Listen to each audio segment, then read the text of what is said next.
talking head space, they are not going to speak about this terrorist attack because the midterm elections are coming up.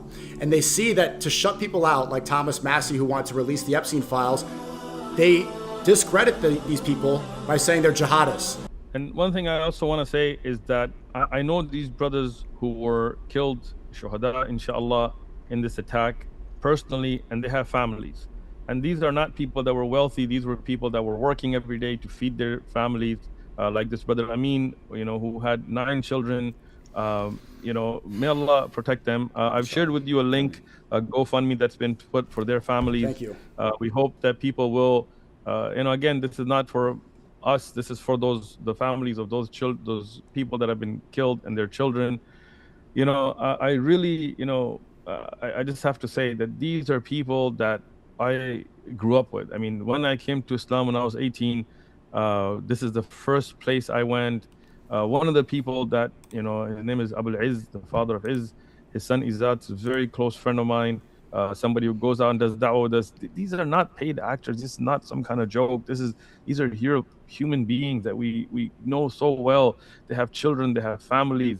They were regular people that gave their lives to protect children, that gave their lives to stop a massacre. Otherwise, these men, and from what we have seen from leaked text messages, waiting for verification and all of that, but what we have seen is that their intent was to go and kill the children that were in the school that day. And the GoFundMe, the link to the donation to the campaign is right there pinned in chat right now. Inshallah, if you have the means, then please donate.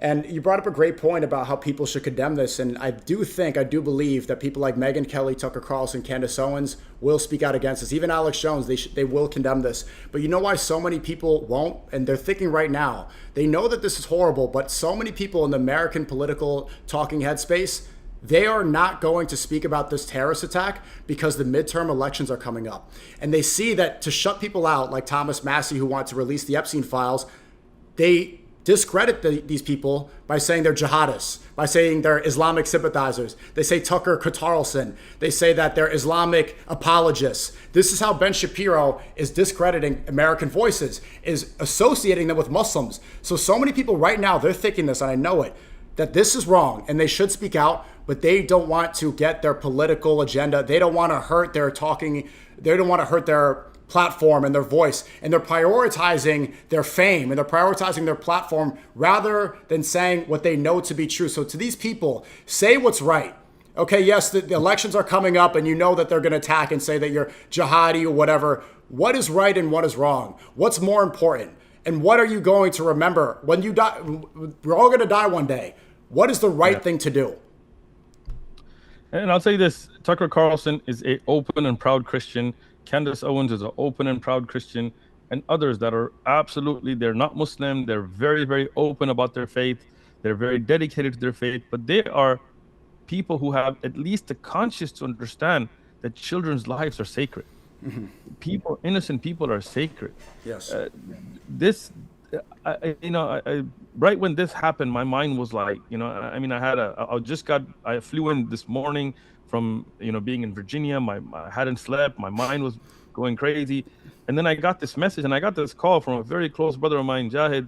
And he said this to me. And to me, like for a second, I thought this was a joke. Like I couldn't believe when he said local masjid for so many years, the masjid that, I used to sit just by myself for hours in, the masjid that my wife and children used to go to, and my children used to go to the Sunday Islamic school. I used to teach in that school. Like that's the masjid that got attacked. And when he said who was killed, and it's somebody that I'd spent so much time with, like it was as if I was still dreaming or some surreal thing. And at that time, people started sending me screenshots from Twitter, from X, and of people who say Christ is king and Jesus is my savior, and this, applauding this, joking at it, mocking it. And I just couldn't fathom how anybody would know anything about the life of Jesus, peace and blessings be upon him, and would think a true follower of somebody that showed that kind of compassion and love would applaud somebody attacking a school filled with children and killing innocent people. May Allah reward you. You're always working. You hardly get sleep, and the fact that you're on this stream, it really is astonishing because this is your masjid. I remember we did a tutorial. This is where Yes, I think we did a whole vlog in this masjid when I was first we learning did. about the truth. It was here. Like this is a really special place, and I immediately I called you because when I heard about what happened, I made the connections. Like, have I been here before? It's incredible to think back at. If you Like, remember, actually, I mean, if you remember when we went to that mosque, as we were walking in, there was an African American man who came and hugged me. I mean, that's Amin. That's the security guard that got killed. And as we were walking in, there was a store on your right hand side, and there was an older gentleman there, Abul Iz. I took you to introduce you to him, and that's the second person that's been killed. And the third person that was killed, he was also there, but I mean, I don't remember if you met him or not, but his wife was a teacher in that school. And imagine that poor woman, she was sitting with those children scared, hearing the gunshots, reading Quran to the children in the classroom to calm them, not knowing that her husband was out there getting killed by these terrorists. This is the mosque that we were at. You met the imam. We shot a video on how to make wudu. When I was teaching you, I thought, we should record it to teach others. And I have that recording. And we shot a video on how to pray with you. And that was that same mosque. You met the imam. He was very friendly. He greeted you. These are real people, real lives, children and innocent fathers that have been put through such a horrible thing. How do people mock it? so I don't understand it. can I have you, because this is not normal, right? You're still processing this. This is close to you, and you have a close relationship to it, and immediately you'll already see these demonic acts from these insidious people. What would your advice be, Sheikh Uthman, to the Muslims that are seeing this and want to seek some sort of protection? What can we do to stay steadfast and not get caught into this insanity? The first thing is, as Muslims, we have to live by a high moral code, the code that the Prophet Muhammad, peace be upon him, taught us. We don't react to violence with violence. We don't react to ignorance with ignorance. One time, Aisha radiallahu anha, the wife of the Prophet, peace be upon him, his beloved wife, was with him. And some of the people who were Jews of Medina, they mocked them by saying, Sam alaykum. Like, instead of saying salam, peace be upon you, they wished death and poison be upon you. So Aisha radiallahu anha, she heard this, she got upset. She wanted to respond harshly. But the Prophet, peace be upon her, told her, don't respond harshly. Just say wa alaykum upon you too. Don't engage in their vile behavior with being harsh back. I mean, that's such a beautiful example. The Prophet, peace be upon him, had a harsh Bedouin came and ripped a cloth that he had on his shoulder harshly, leaving a mark and saying, give me what Allah has given you, like asking him. The Prophet gave him everything. So we as Muslims should not react with ignorance. We should not react with violence. We should never generalize Christians or Jews or anybody by blaming the general population for the actions of these two terrorists. We will not stoop to that.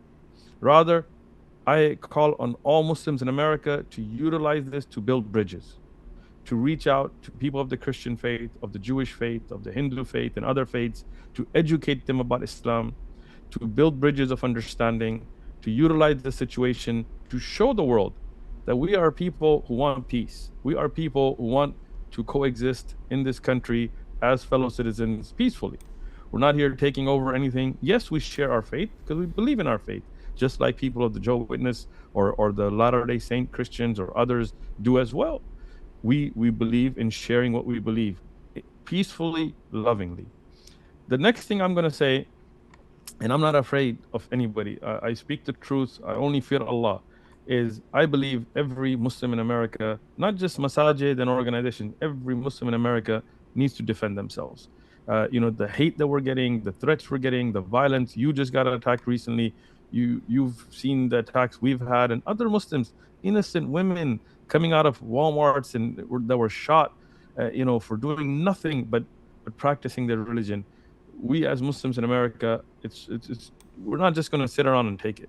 We have to use the Second Amendment ourselves and defend ourselves. And we have to use the Second Amendment ourselves and defend ourselves. And we have to use the Second Amendment ourselves and defend ourselves. And we have to use the Second Amendment ourselves and defend ourselves. And we have to use the Second Amendment ourselves and defend ourselves. And we believe in being just and fair, but we don't believe in becoming victims and having the victim mindset.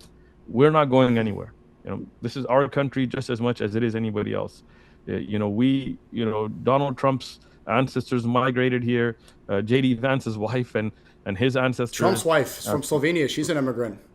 Trump's wife is an immigrant that came on, not even on an immigrant visa. I believe she came on a visit or something visa and then changed it. So, you know, talk about Marco Rubio. Where's his family from? I Cuba. don't remember that being somebody that came on the Mayweather or something, or Mayflower or whatever that ship was, right? I mean, unless your name is Standing Horse or Sitting Bull or something like that, you have no right to tell anybody else to leave this country. We I mean, I was raised in the U.S. I'm from San Diego. This is you as well, and we're here to stay, and we want to live peacefully amongst people of other faiths, and we will not be bullied.